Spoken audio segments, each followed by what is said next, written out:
ओम का उच्चारण नमस्ते स्वामी जी।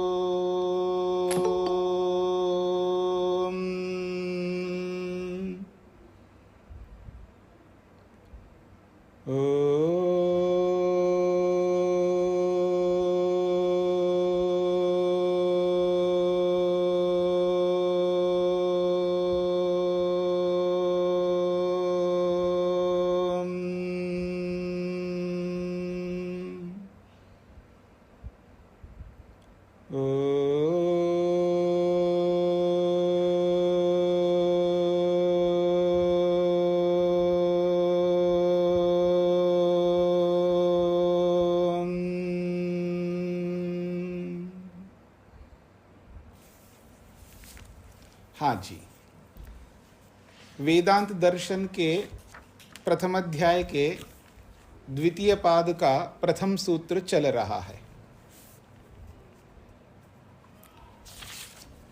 प्रसंग है उपासना का। किसकी उपासना की जाए, उपास्य कौन है।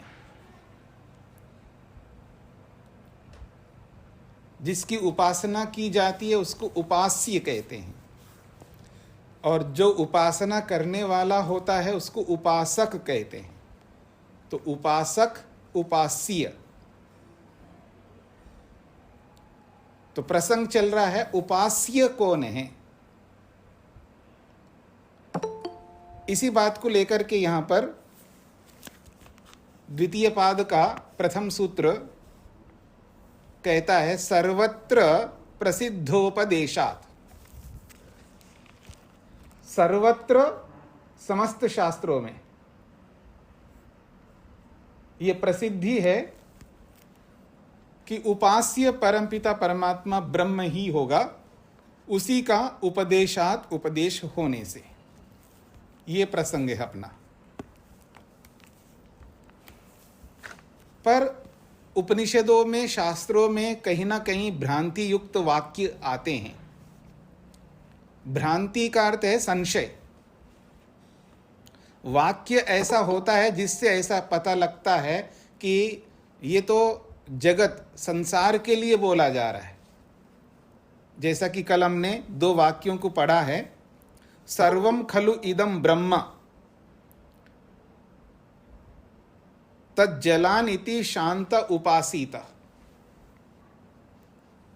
सर्वम खलु इदम ब्रह्म, ये जो कुछ भी प्रत्यक्ष हमें दिखाई दे रहा है ये ब्रह्म है और उसकी उपासना करो। तो ऐसा वाक्य आया है।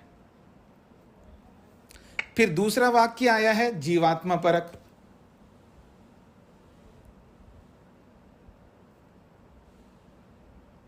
तो इन स्थितियों से पता लगता है कि उपासना इनकी की जाएगी या ब्रह्म की जाएगा। उपासना कौन करेगा? जीवात्मा करेगा। किसकी करेगा? ब्रह्म की करेगा या प्रकृति की करेगा या स्वयं की करेगा? वाक्य ऐसे आ रहे हैं जैसे कि प्रकृति की उपासना कर रहा है या स्वयं की उपासना कर रहा है।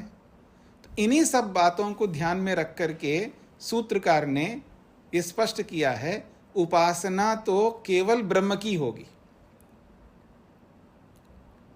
और जिसकी उपासना नहीं होगी उसका खंडन कर रहा है सूत्रकार। जब सूत्रकार आत्मा का खंडन कर रहा है, जीव का, जीव की उपासना नहीं हो सकती है, प्रकृति की उपासना नहीं हो सकती, ये सूत्रकार वेदव्यास कर रहे हैं। और आगे के सूत्रों में भी ये कहेंगे जीवात्मा की उपासना नहीं हो सकती, और यहां पर भी यही कह रहे हैं। तो जब ऐसा है तो आदि शंकर ने जो अर्थ किया है उससे प्रकृति की उपासना का अर्थ निकाल रहे हैं। तो इस बातों को लेकर के भाष्यकार ने उनका फिर खंडन कर दिया है। सूत्रकार तो स्पष्ट कर ही रहे हैं, वेदव्यास तो खंडन कर ही रहे हैं, तो उसके साथ साथ भाष्यकार ने भी जो आदिशंकर ने जो भी भाष्य किया है उसको लेकर के खंडन किया है। उसको लेकर के हमने कल थोड़ी सी चर्चा की है, क्योंकि ये तो आगे आता ही रहेगा। पर हमें अपने दिमाग को, जितने भी आप पढ़ने में यहाँ पर लगे हुए हैं, लाइव में जो भी आप लोग सुन रहे हैं साक्षात, या जो बाद में रिकॉर्डिंग सुनते हैं, क्योंकि ग्रुप के अंदर हमारा जो ओम वेदांत जो ग्रुप बना हुआ है उसमें 200 से ऊपर लोग हैं। ग्रुप में जिन्होंने आवेदन भेजा है और उनको उस ग्रुप में जो लिया है वो 200 से ऊपर लोग हैं। हमें नहीं पता वो कौन कौन लोग हैं, केवल उनके आवेदन आए हैं और उनको ग्रुप में लिया गया है। और वो आवेदन सीधा सीधा मेरे पास नहीं आए, सीधा मेरे पास आवेदन उन्हीं के आए हैं जो उपनिषद ग्रुप में जो लोग आप लाइव पढ़ रहे थे। इसलिए मैंने आपका उस ग्रुप में जोड़ा है। बाकी जितने भी आए हैं वो आचार्य रविशंकर जी की ओर से आए हैं और उनके माध्यम से वो उनको जोड़ा गया है। तो उनको मैं नहीं जानता कौन लोग हैं, बस वो ग्रुप में हैं, उनके पास रिकॉर्डिंग जाता है, फिर वो सुनते होंगे। हो सकता है आप में से जो आदि शंकर को मानने वाले होंगे और उनके अनुयायी भी हो सकते हैं, और किसी आदर्श पुरुष के अनुयायी होना कोई गलत बात नहीं है, पर यह है जब किसी को मान कर के चलते हैं और जब उनका खंडन किया जाता है तब थोड़ी सी परेशानी हो सकती है। जैसे दूसरों की हो सकती है, अगर महर्षि स्वामी दयानंद का अगर कोई खंडन करता है तो दयानंदी जितने भी होंगे, दो महर्षि दयानंद को मानने वाले होंगे, उनको भी हो सकता है आक्रोश भी आ सकता है, उनको भी अच्छा नहीं लग सकता है। तो ये सबके साथ लागू होता है, एक पक्ष का नहीं है, ये सबके साथ में जुड़ा रहता है। पर चाहे वो हम दयानंदी हो या आदि शंकर को मानने वाले हों या किसी और को मानने वाले हों, ये सब के अपने अपने मंतव्य होते हैं, पर हमें अपने दिमाग में पक्ष नहीं बनाना है। जब व्यक्ति दिमाग में पक्ष बनाता है तो वो उस पक्ष के अकॉर्डिंग, उसके अनुरूप ही वो विचार करता है, फिर यथार्थता का पक्ष उसके सामने नहीं आ पाता है। पक्ष बना करके जब सुनता है, इसका अर्थ है पहले से मान बैठता है, पहले से मान करके चलता है, ये ऐसा ही है। फिर उसको कितना ही सुनाइए, उसके सामने कितना ही बताइएगा, तो उनकी जो नज़रिया है, उसकी जो दृष्टि है, उसका जो एटीट्यूड बनता है वो वैसा ही बनता है जो उसका पक्ष, उसका जो मंतव्य है उससे हट करके वो सोच नहीं सकता। फिर वो सत्यासत्य को गंभीरता से, सूक्ष्मता से नहीं समझ सकता है, कोई भी मत को मानने वाला हो। इसलिए जब कभी कोई भी पुस्तक हम पढ़े, किसी भी ऋषि का पढ़े या किसी भी लेखक का पढ़े, तो सबसे पहले उसको पढ़ने से पहले अपना जो मंतव्य है, उस मंतव्य को, उस पुस्तक को पढ़ने से पहले उसको, जिसको कहते हैं ना फाइल को क्लोज करके रखना, आज की लैंग्वेज में मैं बोलूं, उस फाइल को खोलना नहीं, उस फाइल के थ्रू नहीं देखना उस पुस्तक को, उस फाइल को बंद करके रखना, फिर देखना।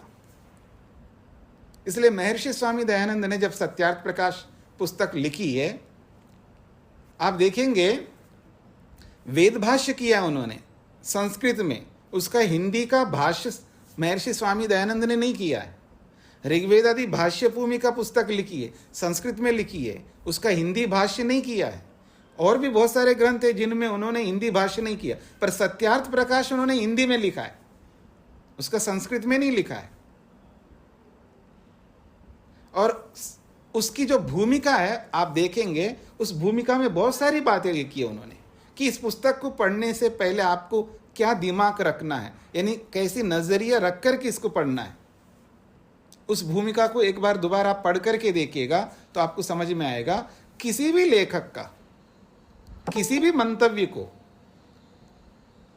जब हम देखते हैं, उसको पढ़ते हैं, तो हम पहले अपनी मान्यता बना करके उस मत को, उस मंतव्य को पढ़ेंगे, देखेंगे, तो हमें सत्यासत्य का बोध यथार्थ नहीं हो पाएगा, किसी का भी हो। इसलिए हम अपनी ओर से अपनी कटोरी को खाली रखना है, फिर आप उसको देखना है। यानी बुद्धि में, मन में पहले से कुछ नहीं हो, ब्लैंक हो, फिर सत्यासत्य को समझने का प्रयत्न करो, तो उसमें ज़्यादा आसानी होती है और हमारी उन्नति होती है। क्योंकि कहीं ना कहीं से हमको अच्छी बात मिलती हैं, और जहाँ से भी हमें अच्छी बात मिलती हैं वहाँ से हमें ग्रहण करना चाहिए, और जहाँ से भी गलत बात मिलती है उसको त्याग करना चाहिए। इसलिए महर्षि स्वामी दयानंद सरस्वती जी ने एक बहुत बड़ी बात कही है, विषादपि अमृतम ग्राह्यम, विषाद अपि अमृतम ग्राह्यम, ऐसा उन्होंने कहा है। अगर कहीं कीचड़ हो, कहीं बिल्कुल दलदल कीचड़, और जहां आप पांव रखना तो क्या उसको देखना भी पसंद नहीं करेंगे, ऐसे कीचड़ के अंदर हीरा गिर गया हो, हीरा, तो क्या करोगे? उठाओगे, धो लोगे, अपने पास रख लोगे। तो ठीक इसी प्रकार से किसी भी मंतव्य में या किसी भी मत में या किसी भी विषय में अगर आपको या मेरे को या किसी को भी विचारना है उसके, क्योंकि बिना विचार किए अगर हम उसको पहले से ही उसके बारे में कुछ मंतव्य ना दे या कुछ मंतव्य, कुछ अपना स्टेटमेंट दे बिना पढ़े, बिना देखे, बिना समझे, तो बड़ी हानि होगी। एक प्रसंग आता है, बौद्ध जो गौतम बुद्ध थे उनके जीवन में एक प्रसंग आता है, तो उनको वैराग्य हो गया। सभी लोग आप जानते हैं उनके विषय में, उनको बाहर निकलने नहीं दिया गया और उनको बहुत संभाल करके राजमहल में ऐसे ही परिवेश में रखा गया, उनको समाज के बारे में पता नहीं था। और जैसे उन्होंने वृद्ध लोगों को देखा, किसी मरे हुए को देखा, तो उनको विवेक हो गया, वैराग्य हो गया, और फिर वो सब छोड़ करके, नई नई शादी हो गई थी, एक छोटा सा बच्चा भी पैदा हो गया था, सब छोड़ करके चले गए और गौतम बुद्ध बन गए। और उन्होंने बहुत प्रचार किया है अहिंसा का, वो आप सब जानते हैं। और उनके सामने जब लोगों ने वेदों की चर्चा की है, तो उन्होंने कहा है वेदों में ये लिखा है, तो वहां बलि देने की बात, बलि का मतलब है पशुओं को काटना और हवन में डालना। और फिर उन्होंने कहा कि लोगों ने कहा, पंडितों ने कहा कि वेदों में लिखा है, तो उन्होंने कहा ऐसे वेदों को मैं नहीं मानता, ऐसे वेदों को मैं नहीं मानता। अब वहां लिखा है तो हमारा कर्तव्य है कि उसको हम देखें, समझें और वास्तव में ऐसा है या नहीं है। जैसा कि मैंने कल बोला है, देखा हुआ सच वो कोई जरूरी नहीं है। देखा हुआ भले आंखों से देखा हो, वो सच वो जरूरी नहीं है, क्योंकि हमारी आंखें धोखा दे सकती है। जैसे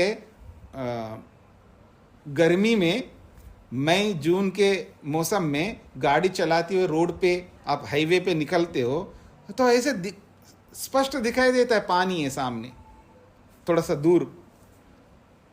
मृग तृष्णा जिसको कहते हैं ना आप लोग, मृग तृष्णा, तो ऐसे ही पानी दिखाई देता है। जैसे जैसे पास में जाते पानी नहीं होता है, पर दूर से पानी लगता है।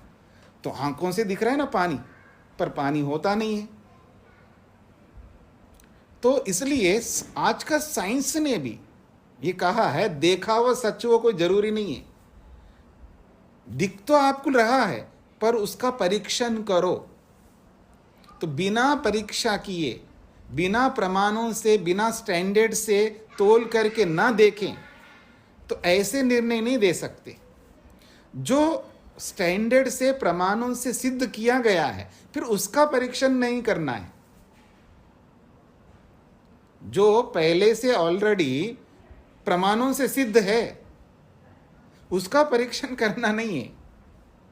पता नहीं आपको कितना समझ में आया कि जो बच्चा होता है ना, पैदा होता है, उसको नहीं पता, लेकिन माँ बोलती मैं तेरी माँ हूँ, और वो उसी के साथ जीता है, वो माँ समझ बैठता है, पर उसको नहीं पता पिता कौन है। उसको नहीं पता है ना पिता कौन है, लेकिन माँ बताएगी ये पिता है, तो उसको स्वीकार करना होता है, क्योंकि वो प्रमाणित है। क्योंकि मां कह रही है ना, मां प्रमाण है, मां प्रमाण है, ये पिता है, ये चाचा है, ये ताऊ है, ये दादी है, ये दादा है, जो भी है। जब प्रमाणित व्यक्ति जब करते तो उसकी परीक्षा नहीं होती है। बच्चा खो गया बचपन में कहीं, सालों के बाद मिल गया और मां बोलती तेरी मां मैं ही हूं, वो नहीं मान सकता, उसको प्रमाणित करना पड़ता है। इन बातों का पकड़ रहे हैं ना, तो जो प्रमाणों से पहले से सिद्ध कर दिया है फिर उसकी फिर सिद्धि नहीं करनी होती है। तो इसलिए हमारे सामने जो कोई ऐसी स्थिति आती है तो केवल देखने मात्र से हम नहीं मान सकते कि ये वास्तव में है ही क्या, क्योंकि कल को बदल जाए तो। इसलिए हमें प्रमाणित करना पड़ता है, उसकी परीक्षा करनी होती है। इसलिए वो कहते हैं देखा हुआ सच वो कोई जरूरी नहीं है, अगर जहां कहीं ऐसा लगता है वहां प्रमाणित करो। पर इसका ये भी तात्पर्य नहीं है हर जगह हम ऐसे करते जाएंगे तो जीवन में जी नहीं पाएंगे। कभी कभी ऐसा अवसर आता है, अक्सर जो है वो ठीक ही होता है। मार्केट जा रहे हो, आजकल जैसे अलग परिस्थिति है, पहले मार्केट जा रहे हैं तो पहले ऐसे होता था अरे वहां दंगे हो रहे हैं। अब बोल रहा कौन? जिस पर आप विश्वास नहीं कर सकता, ऐसा शराबी कबाबी और बहुत गलत आचरण करने वाला आपके ही मोहल्ले में है, वो सब जानते हो वो गलत आदमी है। और आप मार्केट जा रहे हो और दंगे हो गए, और वो उधर से आ रहा था, हम मार्केट में कुछ लेने जा रहे हैं, अरे क्यों जा रहे हो, उधर दंगे हो रहे हैं। उसकी बात आप मान करके चुपचाप आओगे, क्योंकि सब लोग आ रहे हैं, उधर से आ रहे हैं, पहचान वाला आपको कोई नहीं, वही था और वो बता रहा है कि हाँ दंगे हो रहे हैं। तो आप वहाँ थोड़ा परीक्षण करने के बैठोगे, आप वापस आ जाओगे, उसकी बात को भी आपको स्वीकार करना पड़ेगा। इसलिए महर्षि वात्स्यायन ने, महर्षि गौतम ने, जब न्याय दर्शन में एक ऐसा प्रसंग आया है, शब्द प्रमाण का प्रसंग आया है। शब्द प्रमाण क्या होता है? प्रमाण 3 प्रकार के होते हैं, प्रत्यक्ष प्रमाण, अनुमान प्रमाण और शब्द प्रमाण। तो शब्द प्रमाण के प्रसंग में बहुत विशेष बात कही उन्होंने।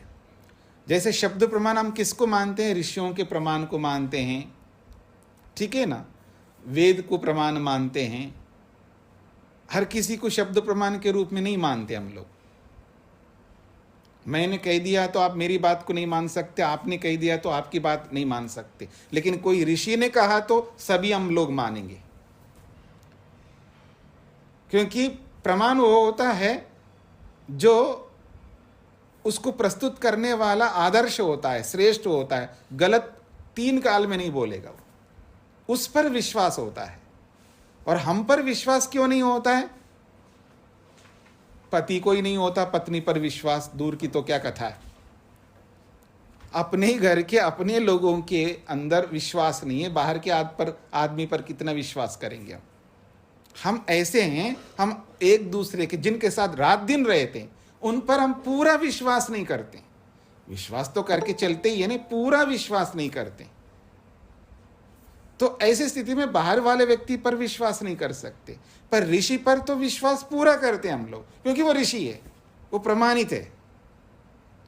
पर महर्षि गौतम कहते हैं, महर्षि वात्स्यायन कहते हैं, हर व्यक्ति आप्त है, इसको आप्त कहते हैं। शब्द प्रमाण को आप्त प्रमाण कहते हैं।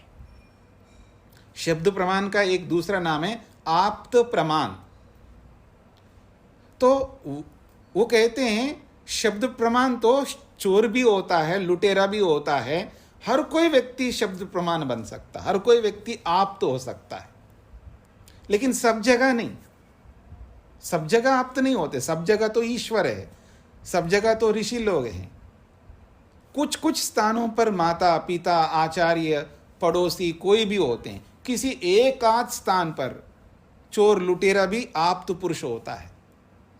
हर कोई व्यक्ति आप्त पुरुष होता है, ये बात उन्होंने कही है। इसका मतलब है हर व्यक्ति पर विश्वास हमें करना होगा, सभी विषयों में नहीं, सभी विषयों में नहीं। तो इस दृष्टिकोण से अपने दिमाग को ओपन रखना है, खुला रखना है। एक बात, जब किसी भी विषय के बारे में जब हम विचार करेंगे, व्यक्ति का विषय हो या कोई समुदाय हो या कोई मत हो, कोई संप्रदाय हो, चाहे कोई महापुरुष हो, चाहे बहुत बड़ा स्कॉलर हो, जिसके बारे में जब हमें सुनाई देता है, जे उनके बारे में कोई बताते हैं, तो सुनने मात्र से हमें अपना मंतव्य नहीं बना लेना चाहिए।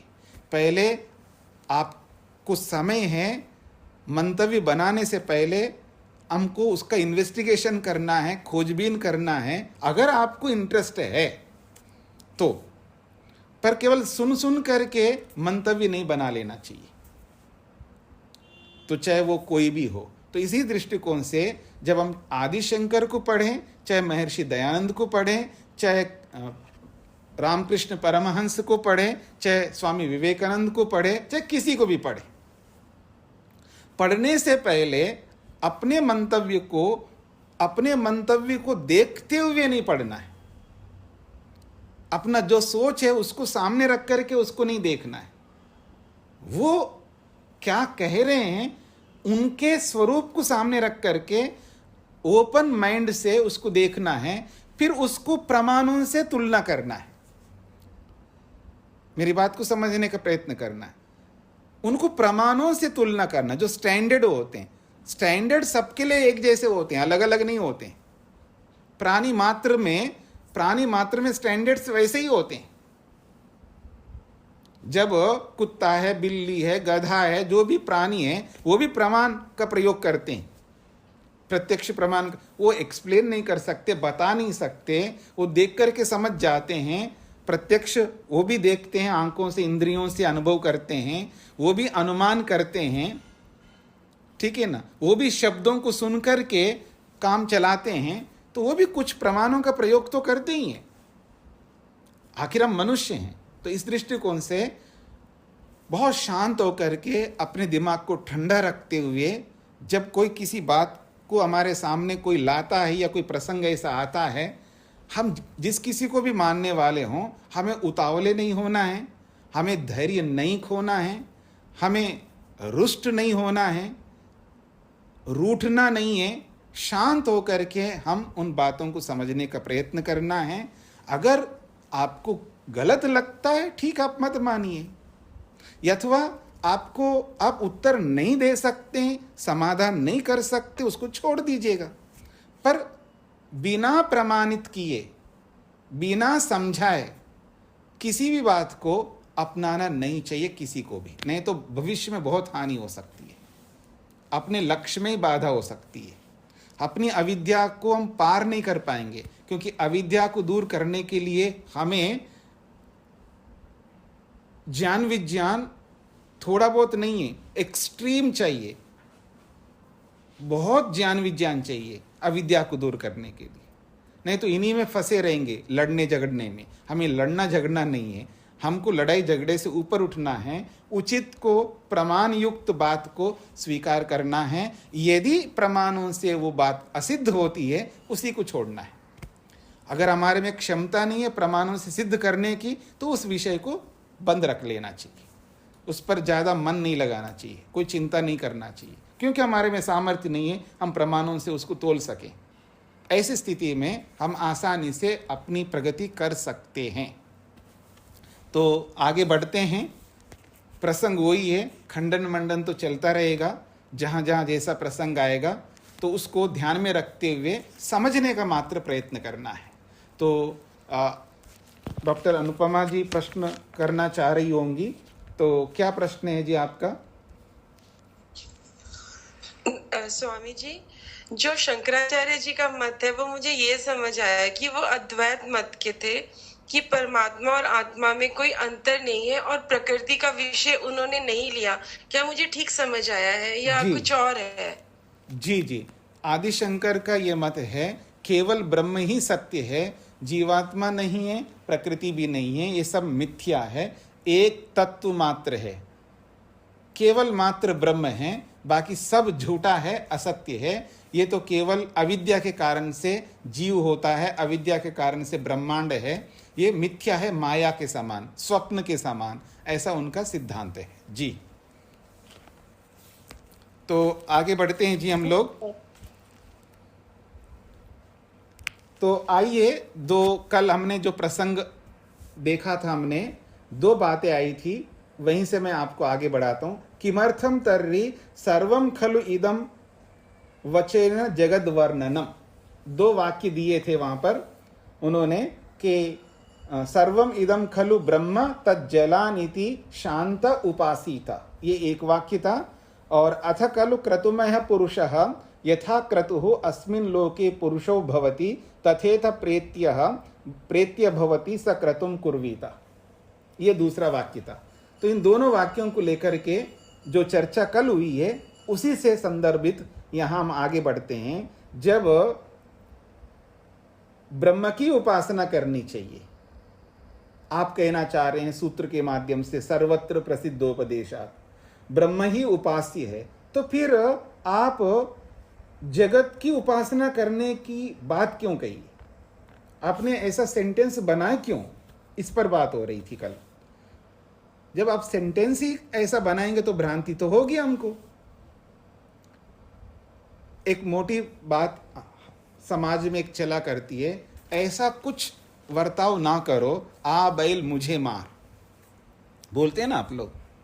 ऐसा कुछ बर्ताव मत करो, ऑफर मत दो आप स्वयं की आओ मेरे को घेर लो, मेरे को ताना दो या मेरे को दुख दो या मेरे को जो भी है। आ बैल मुझे मार का मतलब ये होता है कि एक तो हम कोई अवसर नहीं दे रहे, कोई हम लोगों को कहे, अपनी ओर से कोई अवसर नहीं दे रहे तो कोई कहेगा नहीं। फिर भी कोई कहता है तो उसका हमें परवाह नहीं। इस बात पर ध्यान दीजिएगा। हम लोगों को समाज में जब हम रहते हैं हमें ऐसा रहना चाहिए कि हम अवसर ना दे लोगों को। अवसर ना देने का मतलब यह है कि हमारी प्रवृत्ति, हमारा जो कर्म होता है, हम जो कर्म करते हैं उन कर्मों को देख कर के लोग हमें कुछ नहीं कहेंगे क्योंकि सारे अच्छे कर्म कर रहे हैं। ठीक है, एक तो ये है। अब मैं एक सन्यासी हूं और रात 11 बजे, 12 बजे, 1-1 बजे, रात को 2-2 बजे मैं किसी महिला को लेकर के कहीं आ रहा हूं, जा रहा हूं और आप लोग देख रहे हैं, तो मैंने अवसर दे दिया आपको कहने का। मेरी बात समझ रहे? एक तो व्यवहार में जैसा हो रहा है ठीक ढंग से कर्म करते जाए, हर कोई व्यक्ति अपने अपने कर्तव्यों को निभाते जाएं, और उस स्थिति में सब लोग कुछ नहीं कहेंगे ना मेरे को, और मैं कहने का अवसर आपको दे रहा हूं कर्मों से। मतलब मैं सही हूं या गलत हूं एक अलग बात है, लेकिन आप आपतता जो प्रत्यक्ष देखा हुआ सत्य हो, कोई जरूरी नहीं है। ऐसा जब बोला जाता है ना, ये ऐसे ऐसे प्रसंग होते हैं। भाई रात को 12 बजे, 2-2 बजे रात को आपको क्या पड़ी है, किसको साथ लेके घूम रहे हो? ऐसा हमने अवसर दे दिया ना आपको कहने का। भले अच्छे पर्पस में जा रहे हो या जो भी कारण हो, वो बात की बात है, वो इन्वेस्टिगेशन से पता लगेगा आपको सही क्या है गलत क्या है, लेकिन एक अवसर दे रहा हूं ना मैं आपको कहने का। तो हम आगे होकर के अवसर हम आपको देंगे तो ये वाला कथन होगा, आ बैल मुझे मार। हम ऐसा कोई कर्म ही नहीं कर रहे हैं जिससे कि कोई बिना मतलब के कोई मेरे को आरोप लगाते जाएं, लेकिन मैं आगे होकर के अवसर दे रहा हूं कि आप लोग आरोप लगाए। ऐसे कर्मों को हमें नहीं करना चाहिए। तो समाज में रहते हैं, सामाजिक प्राणी होने के नाते हमको समाज को ध्यान में रख करके चलना पड़ता है, जहां जैसा समाज होता हो, जहां जैसा। मैं ये बात इसलिए बोला है क्योंकि भारत का समाज अलग प्रकार का है, हाँ, अमेरिका का समाज अलग प्रकार का है, अलग अलग देशों का अपना अपना वहाँ का जैसा भी लाइफस्टाइल है उसका अलग अलग होता है। लेकिन यहाँ का जो समाज है, आप यहाँ रहते हैं तो यहाँ के परिवेश के अनुसार हमें बर्ताव करना चाहिए। मैं कोई परवाह नहीं करता हूँ, कोई कुछ भी समझ लें, ऐसा नहीं जी सकते हम लोग। कई लोग अतिवादी होकर के ऐसे जीते हैं क्योंकि उनको उन्हीं के समाज में रहना है। जिन लोगों के बीच में रहते हैं उन लोगों के हिसाब से चलना चाहिए। मैं ये भी नहीं कहना चाह रहा हूँ गलत को भी आप लेकर के चलो, एक सामान्य नियम होते हैं ना। मान लीजिए मैं एक सामाजिक प्राणी हूँ तो मैं कपड़े पहन करके चलना होगा मेरे को। मैं दिगंबर की तरह सारे कपड़े छोड़ करके ऐसे चलूँगा तो स्वीकार नहीं करेगा, क्योंकि हमारा जो समाज है अलग प्रकार का है। और जिनका जो समाज है उनका, उनमें तो कोई बात नहीं है। हम ऐसा नहीं कर सकते ना, मतलब जैसे हम वेदों को लेकर चल रहे हैं, आर्य समाज को लेकर चल रहे हैं, क्योंकि हम अपने आप को आर्य समाजी मानते हैं, तो आर्य समाजी में कोई कपड़े, बिना कपड़े के जीते नहीं है ना, सब समाज में रहते तो कपड़े पहन करके जीते हैं। कोई कुछ भी समझे, मेरे को क्या परवाह है, तो मैं कैसे भी जीऊँ, मैं स्वतंत्र हूँ, ऐसा नहीं चल सकता ना। जैसा हमने समाज बनाया, जो हमारे अपने दायरे में जैसे हमने परिवेश बनाया, उसके अनुसार हमको चलना होता है। तो हर जगह हमको इस तरह देख करके चलना होगा, उचित क्या अनुचित क्या, समाज क्या मानता है। जो समाज हमने बनाया, हमने अपने नियम कुछ बना रखे हैं, फिर उसके विरुद्ध नहीं चलना चाहिए। या तो नियम बदलो या जो नियम बनाए उसके अनुसार चलो। एक सामान्य नियम बताया आपको। ठीक इसी प्रकार से यहाँ पर इसी बात को ध्यान में रख करके प्रश्नकर्ता कहता है, जब उपास्य तो परमात्मा है, उपासक जीवात्मा है, प्रकृति साधन है, तो सीधा सीधा ऐसे ही वाक्य बनाओ ना आप। भ्रांति पैदा करो पहले, फिर उसकी व्याख्या करते रहो। ऐसा क्यों करते हो? ऐसा आपातः सीधा सीधा हमको ऐसा लगता है, पर हर जगह आप ऐसा नहीं बना सकते, क्योंकि शास्त्र पद्धति या आप व्यवहार में भी हर जगह आप ऐसा नहीं कर सकते।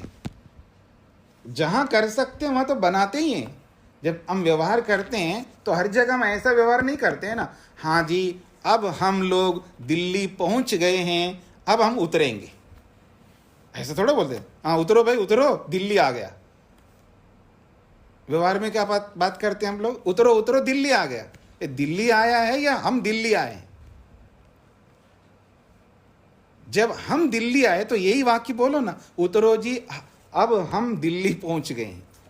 पर सभी लोग कहते हैं उतरो उतरो दिल्ली आ गए, उतरो उतरो ये आ गया, उतरो उतरो वो आ गया। तो ये व्यवहार में प्रचलित है, वहां कोई भला बुरा नहीं मानता। तो कोई ये कहने लगे नहीं आप गलत वाक्य बोल रहे हो, कि आपको ऐसा बोलना चाहिए कि आओ हाँ जी हम दिल्ली पहुंचे। हर जगह ऐसा नहीं होता है। कुछ व्यवहार में बहुत सारी बातें होती हैं, एक जैसा सेंटेंस नहीं बनाए जाते। कुछ सीधा सीधा सेंटेंस बनाए जाते हैं, कुछ परोक्ष में बनाए जाते हैं। उसके पीछे बहुत सारे कारण होते हैं। ये बिना शब्द शास्त्र को समझे ये सारी बातें समझ में नहीं आएंगी। शब्द शास्त्र को समझना पड़ता है। जैसे बोलते हैं ना कि आप कहो तो मैं क्या नहीं कर सकता, आप कहो तो मैं चांद को तोड़ के लाऊं, आप कहो तो मैं ये करूं। साहित्य की भाषा होती है।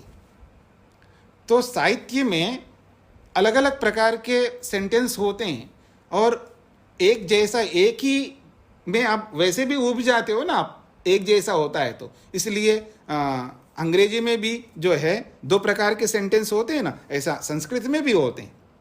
हम संस्कृत में उसको सामान्य वाक्य कहते हैं, कर्तृवाच्य कहते हैं, और उसको भाववाच्य में भी बोलते हैं, उसको और वाच्य में भी। ऐसे तीन तीन ऐसे अनेक प्रकार के सेंटेंस होते हैं, ऐसे हर भाषा में होते हैं। तो ऐसा नहीं कि एक ही जैसे वाक्य बनाना हो, तो इसी के लिए व्याकरण होता है, और हर भाषा में व्याकरण देखते ही आप लोग। तो इस दृष्टि से यहाँ पर भी व्याकरण को समझना है, शब्द शास्त्र को समझना है, अलग अलग प्रकार के सेंटेंस होते हैं उनको समझना है। तो वहाँ पर और उन शब्दों के अलग अलग अर्थ भी होते हैं। भले उपासिता बोला है, इसका अर्थ यह कि उपासना करो, ऐसा अर्थ नहीं, उसका सेवन करो, उसका उपभोग करो, उसका प्रयोग करो, उसके अनेक अर्थ होते हैं। जब महर्षि पतंजलि ने व्याकरण, जिसको व्याकरण कहते हैं ना आप, ग्रामर, उसको उन्होंने एक्सप्लेन किया, उसकी व्याख्या लिखी, उसका नाम है महाभाष्य। व्याकरण का एक बहुत बड़ा ग्रंथ है जिसको कहते हैं महाभाष्य। और महर्षि पतंजलि ने उसका भाष्य किया, अष्टाध्यायी जिसको आप कहते हैं, पाणिनि व्याकरण को उन्होंने एक्सप्लेन किया है। उस एक्सप्लेनेशन को महाभाष्य कहते हैं। और उसमें धातुएं आती हैं, क्योंकि भाषा का विषय है, तो वो बार बार कहते हैं धातु के अनेक अर्थ होते हैं। धातु के एक दो अर्थ नहीं होते, बहुत सारे अर्थ होते हैं, और हमको एक दो अर्थ पता रहता है। रामः विद्यालयं गच्छति, तो राम विद्यालय जाता है। मैं बोलूं रामः परमेश्वरम गच्छति, क्या अर्थ लोगे? राम परमेश्वर के पास जाता है, ये परमेश्वर को जानता है, ये क्या अर्थ लेंगे आप? तो ये गच्छति का अर्थ है, तो जाना अर्थ तो लेंगे हम लोग। गच्छति का केवल जाना अर्थ नहीं होते, गच्छति के बहुत सारे अर्थ होते। भवती शब्द है ना, जैसे भवती व्याकरण में, भवती का मतलब है होता है, और भवती का अर्थ होता है भी होता है, करता है भी होता है, ऐसे बहुत सारे अर्थ होते हैं। तो हमको जितने अर्थ पता होता है हम उसी में देखेंगे तो बहुत सारी बातें हमें समझ में नहीं आएंगी। तो प्रसंग के अनुसार उन शब्दों का अर्थ वहाँ वैसा वैसा लिया जाता है। तो ऐसे ही यहाँ पर जगत को ब्रह्म कहा है, ब्रह्म तो परमात्मा को कहते हैं, और जगत को ब्रह्म कहा है। और उपनिषदों में आपने पता नहीं किन किन को ब्रह्म पढ़ा है। अन्न का नाम ब्रह्म, अन्नम वै ब्रह्मा, ऐसे किस किस को लेकर के ब्रह्म कहा है। पर उस ब्रह्म शब्द के एक ही अर्थ नहीं होगा। अगर हम एक ही अर्थ को लेंगे तो गलत होगा। और ब्रह्म शब्द का अर्थ महान अर्थ लेंगे, उत्तम मानेंगे, श्रेष्ठ मानेंगे, क्योंकि अन्न जो है बहुत उत्तम है, वो उसमें जीवनीय तत्व है। बिना अन्न के हम जी नहीं सकते, अन्न वो किसी भी प्रकार का हो। तो ऐसे ही यहाँ पर जगत को ब्रह्म कहा है, तो किस अर्थ को ध्यान में रख करके कहा है, ये हम अपने विवेक से अथवा भाषा विज्ञान के विवेक से, शास्त्रीय विवेक से उसको समझना है। वाक्यार्थ का जो बोध करने का जो शास्त्र होता है, उसके अनुसार हमको उसको समझना होता है। इसलिए बार बार कहा जाता है कि एकाध शास्त्र नहीं पढ़ना है। एकाध शास्त्र पढ़ करके हम अपना लक्ष्य तक नहीं पहुंच सकते हैं, इसलिए बहुत सारे शास्त्र पढ़ना होता है। इसलिए बार बार कहा जाता है कि अगर मनुष्य स्वाध्याय को छोड़ देता है तो समझ लेना वो कभी भी लक्ष्य तक नहीं पहुंचेगा। इसलिए वो बार बार ये कहते स्वाध्याय कभी त्याग नहीं कर सकते, हम कभी भी त्याग नहीं कर सकते। तो इसी बात को लेकर के यहाँ पर प्रश्न करते हुए कहा जा रहा है, जब आप कहते हो उपास्य परमात्मा है और फिर आप अथ कथम तर्री सर्वम खलु इदम वचनेन जगद वर्णनम, फिर आप ये जो वर्णन किया है सर्वम इदम खलु ब्रह्मा, ऐसा वचन क्यों बोला है? ये प्रश्नकर्ता का प्रश्न है। अब इसका समाधान किया जा रहा है।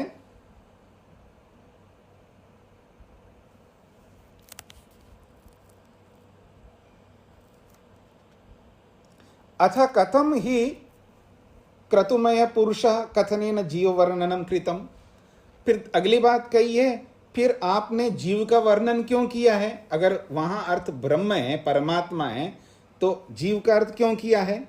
उच्यते, अब इसका समाधान कर रहे हैं। सर्वम खलु इदम इति कथनम तु तज्जलान इति जगतो विवरणार्थम। यहां से आज का पाठ प्रारंभ हो रहा है। वो कहते हैं उच्यते, इसका समाधान हम कर रहे हैं। ऐसा वाक्य क्यों बनाया गया है, इसका समाधान हम कर रहे हैं। क्या? सर्वम खलु इदम, ऐसा कहकर के जो वचन हमने बोला है, इति कथनम तु, ऐसा जो कथन इसलिए किया है, तज्जलान इति जगता विवरणार्थम। तत्जलान, ये वहां पर आया है प्रसंग में कि इसको जलान मान करके उसकी उपासना करना है, तो उसको जलान बोला है। उसका नाम, परमात्मा का नाम जलान, कैसा नाम रखा देखिएगा, जलान। और उपनिषद में भी आपने इसका विस्तार सुना था। और ऐसा मान करके जगता विवरणार्थम, जगत का विवरण किया है। विवरण का मतलब है जगत को एक्सप्लेन किया है। ये जगत कैसा बना, किसने बनाया, कौन इसका पालन कर रहा है और कौन इसको मिटाता है, प्रलय करता है, इसका विस्तार किया है वहां पर। और इस सारे विस्तार को एक शब्द में बोल दिया है, जलान। जगत की उत्पत्ति, जगत की स्थिति, जगत का विनाश, इन तीनों स्थितियों को एक छोटे से शब्द में जलान ऐसा शब्द बोला है। ज, ला और अन, जकार, लकार और अन, इन तीन अक्षरों में उत्पत्ति को, स्थिति को और प्रलय को अंतर्नीत कर दिया। यानी इन तीनों अक्षरों में उत्पत्ति को रख दिया, स्थिति को रख दिया और प्रलय को भी रख दिया। जलान बोलते ही हमारा जो मानस बनता है, हमारी जो मानसिकता, हमारा जो मेंटलिटी बन जाती है वो उत्पत्ति को लेकर के, स्थिति को लेकर के और विनाश को लेकर के बन जाती है। पर शब्द का अर्थ समझ में आना चाहिए। जैसे हम लोग ध्यान करते हैं, संध्या करते हैं, जब मंत्र बोलते हैं ओम भूर्भुवः, जैसे भू बोलते ही पूरी मानसिकता वो भू का मतलब समझ में आता है, एकदम सामने आ जाता है। लड्डू बोलते ही क्या आता है जी मस्तिष्क में, आपके मन के अंदर क्या आता है लड्डू बोलते ही? आप में से कोई कर्नाटक के हैं तो मैसूर पाक बोलते ही क्या आएगा मन के अंदर? रबड़ी बोलते ही क्या आएगा आपके मन में? नींबू बोलते ही आपके मन में क्या स्वरूप आता है?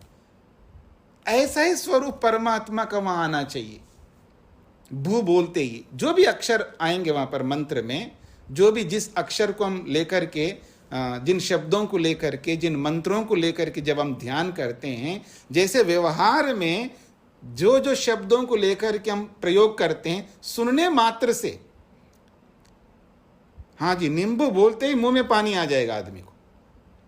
गर्मी पड़ रही हो और परेशान हो रहा हो गर्मी से, और नींबू या शरबत ऐसा बोले, नींबू का शरबत, तो मुंह में पानी आ जाएगा। ऐसी मानसिकता तुरंत बन जाती है, एकदम कनेक्ट हो जाता है व्यक्ति उसके साथ में, क्योंकि वो साथ में उसके जीवन के साथ चल रहा होता है। कौन नींबू का प्रयोग नहीं करता है भोजन में? रेर में नहीं करता होगा कोई, और भारतीय व्यक्ति अक्सर करता है। पता नहीं साल में कितने बार करता है, कितने बार लड्डू का नाम सुनता है, और यहाँ पर 56 भोग बोले जाते हैं, इतनी मिठाइयाँ हैं। तो जो भी वस्तु है उसको बोलते ही, उसको देख नहीं रहे, बोलते ही उसका सारा स्वरूप सामने आ जाता है।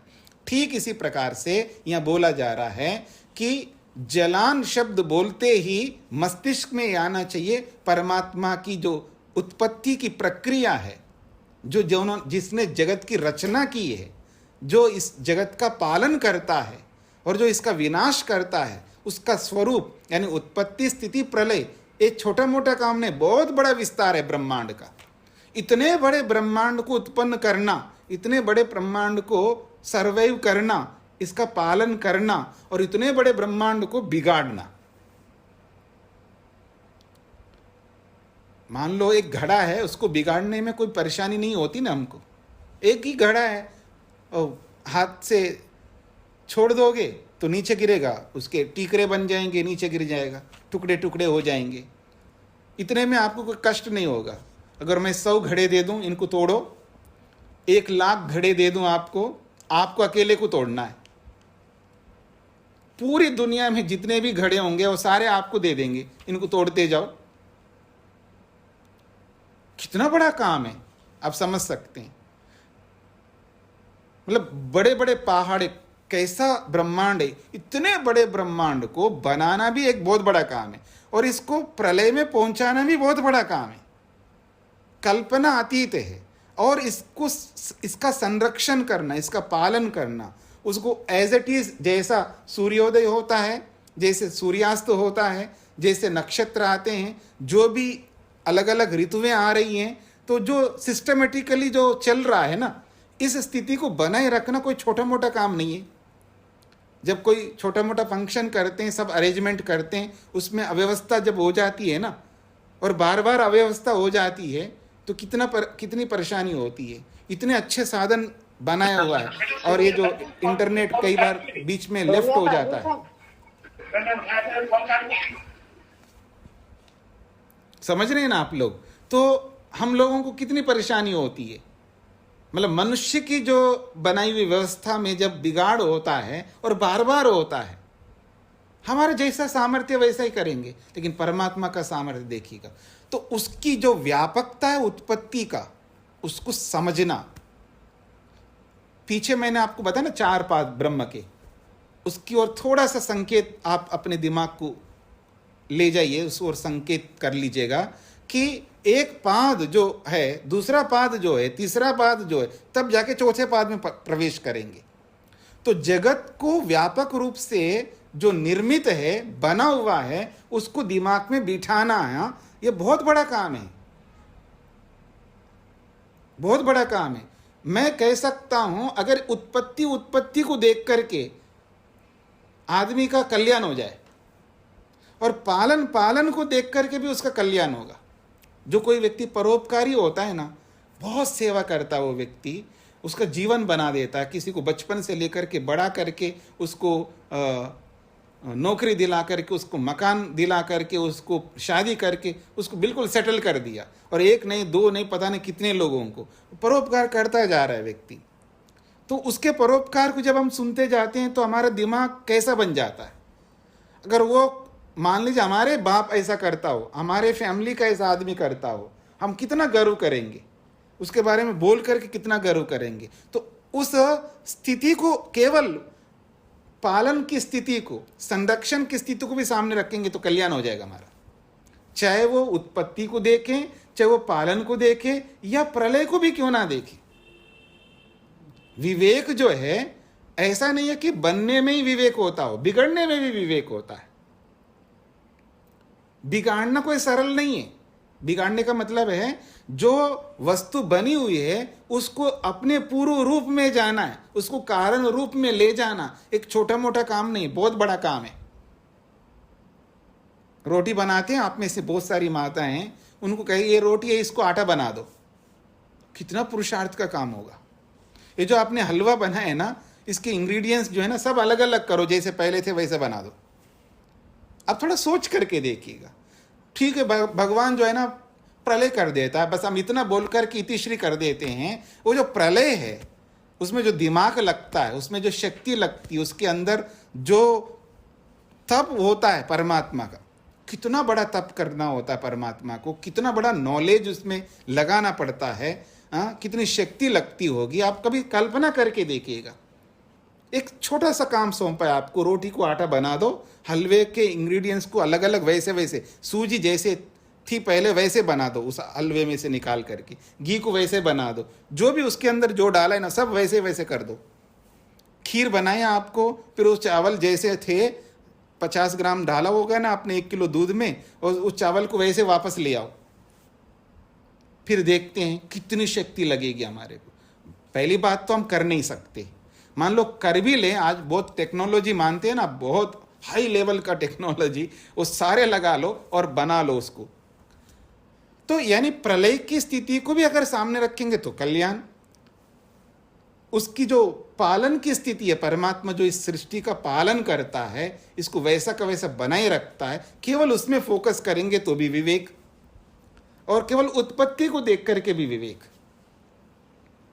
उस व्यक्ति को देखिए जो 1 बच्चा नहीं, 2 बच्चा नहीं, 10 बच्चा नहीं, 12 बच्चा नहीं, कई बच्चा पैदा करती हो एक माँ।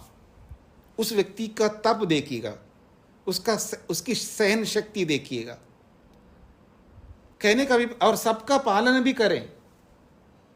वो देखा है आपने, सुवरी जो भी होते हैं, जो कितने बच्चे पैदा होते हैं, मुर्गी होती कितने बच्चे पैदा होते हैं उनके, सांप होता है उसके कितने बच्चे पैदा होते हैं।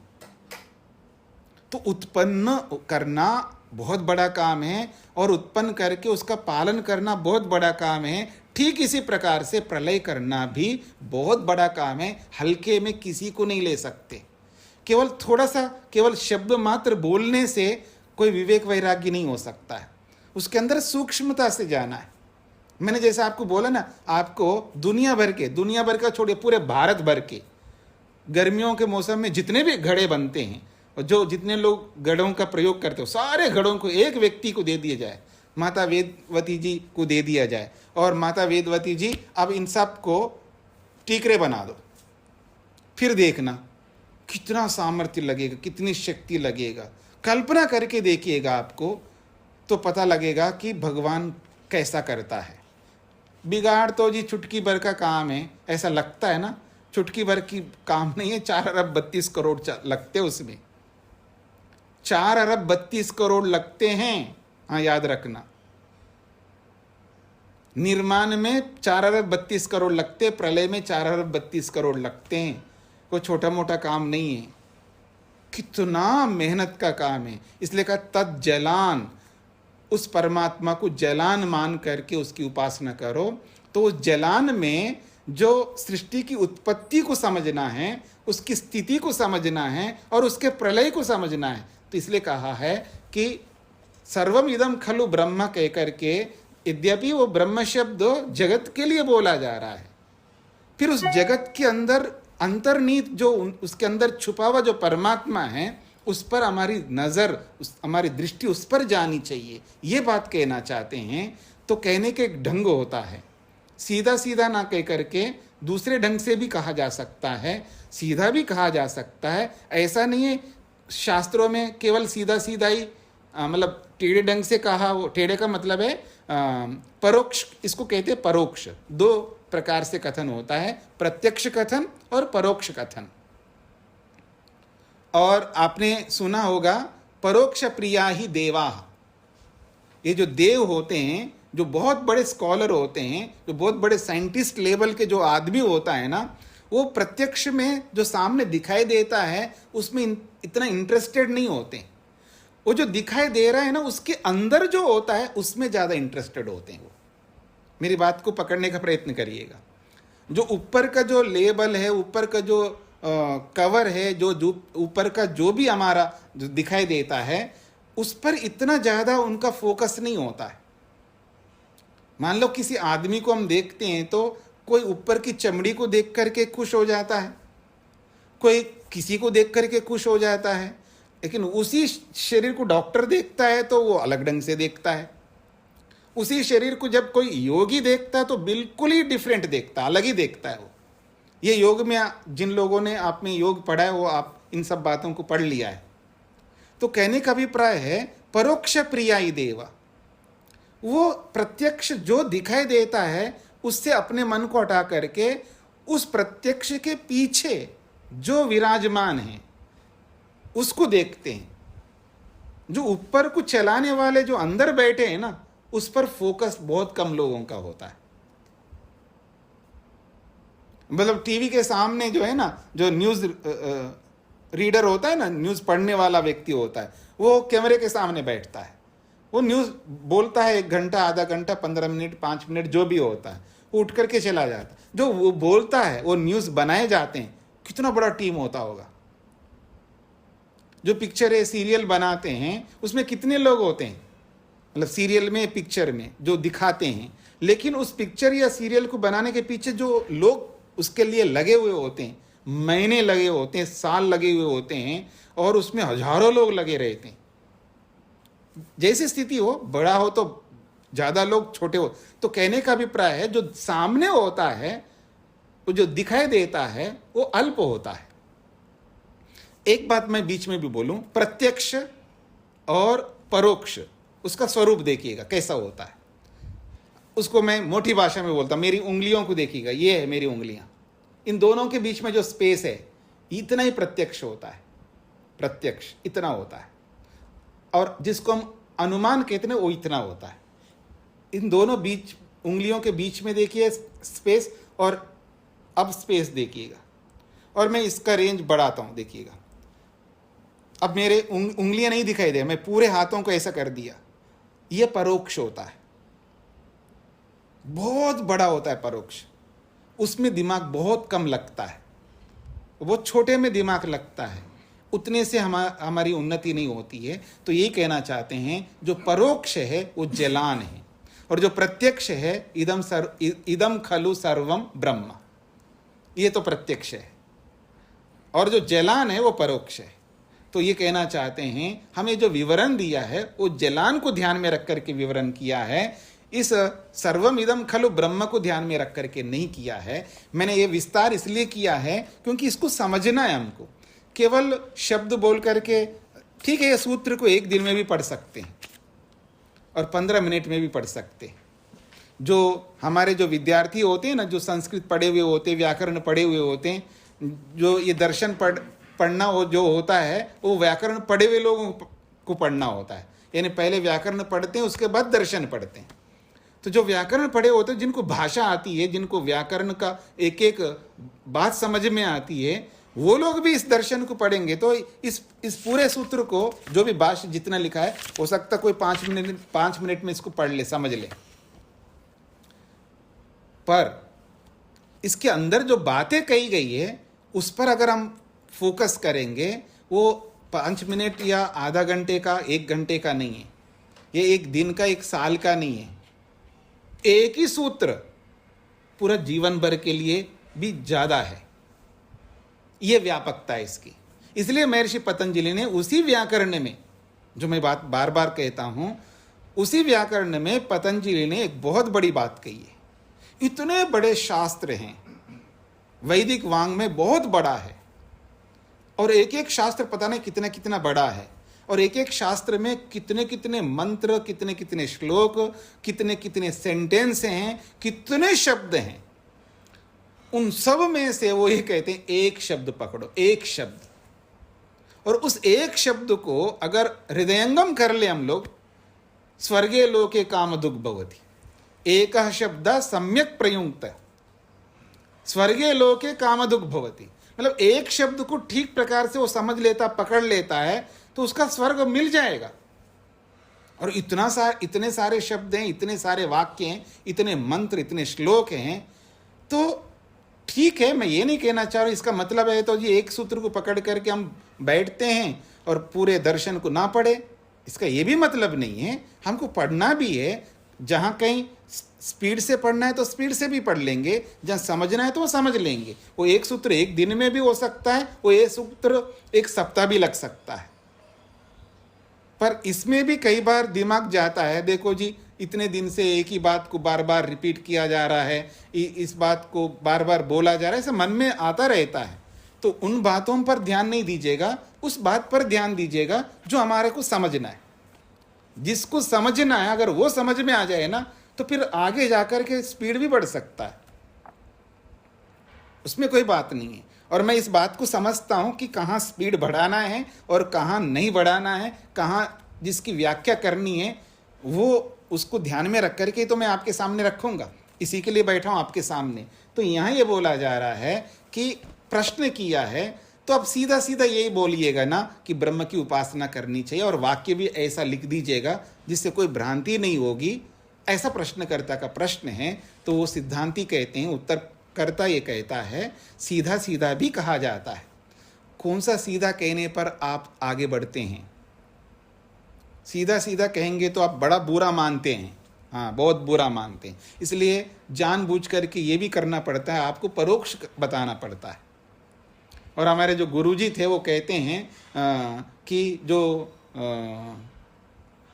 क्या बोलते, वो कुनैन की गोली, पता नहीं क्या एक बोलते, एक शब्द बोलते थे, बहुत कड़वा होता है। बुखार आने पर या कोई कुछ ऐसा गोली खिलाते थे उस समय में, तो वो हम लोग बच्चे लोग होते थे तो नहीं खा सकते थे, बहुत कड़वा लगता है। आज भी बहुत सारे लोग जो आयुर्वेद के कुछ मेडिसिन जो है नाम बोलते हैं, ऐसा कर देते हैं, नहीं खाते, नहीं पीते, नहीं सूंघते हैं। तो वो गुरुजी बोलते थे कि उसको बतीसा में लगा करके, कोई गुड़ में लपेट करके, कोई मिठाई में लपेट करके वो खिलाते थे। तो वो ये बात बोल करके वो ये कहना चाहते थे हमारे गुरुजी, जो हम लोग आपको बता रहे हैं, हम विद्यार्थियों को जब वो बताते थे, पढ़ाते थे, जो भी करते थे, उपदेश करते थे हमको, तो कहते हैं मैं वो जो गोलियां होती थी ना, जो कड़वी गोलियां, वो आपको उसमें गुड़ में लपेट करके आपको खिला रहे हैं, ऐसा बोलते थे वो। तो कहने का अभिप्राय है कि सीधा सीधा कहना बहुत आसान होता है, लेकिन बहुत मुश्किल है उसको पछाना। इतना सामर्थ्य हम लोगों में नहीं होता है कि सीधा सीधा अगर हम कह दें और हम पहचान लें, इसलिए परोक्ष में भी कहना पड़ता है। और हर जगह परोक्ष में नहीं कहा जाता है, हर जगह प्रत्यक्ष नहीं कहा जाता है। कहने के बहुत सारे ढंग हैं, तो जब बहुत सारे ढंग हैं तो फिर आप ये आग्रह नहीं कर सकते हैं कि इसी ढंग से आपको कहना चाहिए। अब एक बात बोल करके मैं समाप्त करता हूँ, समय हो चुका है आपका, और सूत्र का 2 पंक्ति भी पूरा नहीं हुआ आज पाठ, ठीक है ना। एक बात बोल के समाप्त कर देता हूं कि रावण जो है सीता को ले जा करके अशोक वन में रख दिया था उसको, उसके पास बहुत सारे वन थे। तो प्रश्न करता कई बार, उसको अशोक वन में क्यों रखा? भाई अशोक वन में क्यों रखा? भाई कहीं तो रखना है ना उसको। भाई अगर अशोक वन में नहीं रखता तो किसी और वन में रखता, तो और वन में रखने पर भी आप प्रश्न कर सकते हो ना, वहां क्यों रखा है। तीसरे वन में रखेंगे तो भी आप प्रश्न कर सकते हैं, कहीं भी रखने पर भी आप प्रश्न कर सकते हैं। तो वो इसके लिए एक न्याय बना है, अशोक वन वाटी, अशोक वन वटी न्याय, ऐसा कुछ है। तो कहने का अभिप्राय है कि भाई कहीं भी रख सकते हैं, कहीं भी रख सकते हैं, तो भाई वहाँ रखने की बजाय यहाँ रख ली, जहाँ हमारी मर्जी है, जहाँ रख सकते रख लिया। भाई हमारे घर के अंदर 5 कमरे हैं, ठीक है जी। तो किसी घर में 5 कमरे होते हैं। अब 5 कमरे में मेरे को किसी एक कमरे में रख दिया, उनको जो लगा उसमें रख दिया। नहीं, इसी में क्यों रखा है, उसमें भी रख सकते थे आप। भाई उसमें रखने पर भी तो आप प्रश्न कर सकते हो ना। तो जहाँ भी 5 कमरे एक जैसे मान करके चलो, सारी सुविधाएं एक जैसी है, सब कुछ सेम है, तो ऐसी स्थिति में हम आग्रह नहीं कर सकते, मैं ये कहना चाह रहा हूं। तो हर प्रकार के वाक्य होते हैं, पर धैर्य जब हम रखते हैं तो कभी भी कोई परेशानी नहीं होती है। जब धैर्य नहीं रहता है सारी परेशानियां होती है। बाकी बातें आपके सामने जरूर करूंगा। और आपका पाठ नहीं हो पाया है ज़्यादा आज, तो उसको थोड़ा आपको समझ करके चलना है, लेकिन फिर भी ये बातें कहना आवश्यक है, कहना पड़ता है। बीच बीच में ऐसी बातें आएंगी, पर हमें धैर्य बना करके धीरे धीरे हम बढ़ेंगे आगे जरूर। और जब आपको पूरी भूमिका अच्छी तरह समझ में आएगा तो आप बहुत जल्दी से आगे बढ़ेंगे। इसकी चिंता नहीं करिएगा कि दर्शन आपके पूरे ढंग से हो जाएगा, मतलब पूरा करेंगे, लेकिन वक्त टाइम तो जरूर लगेगा।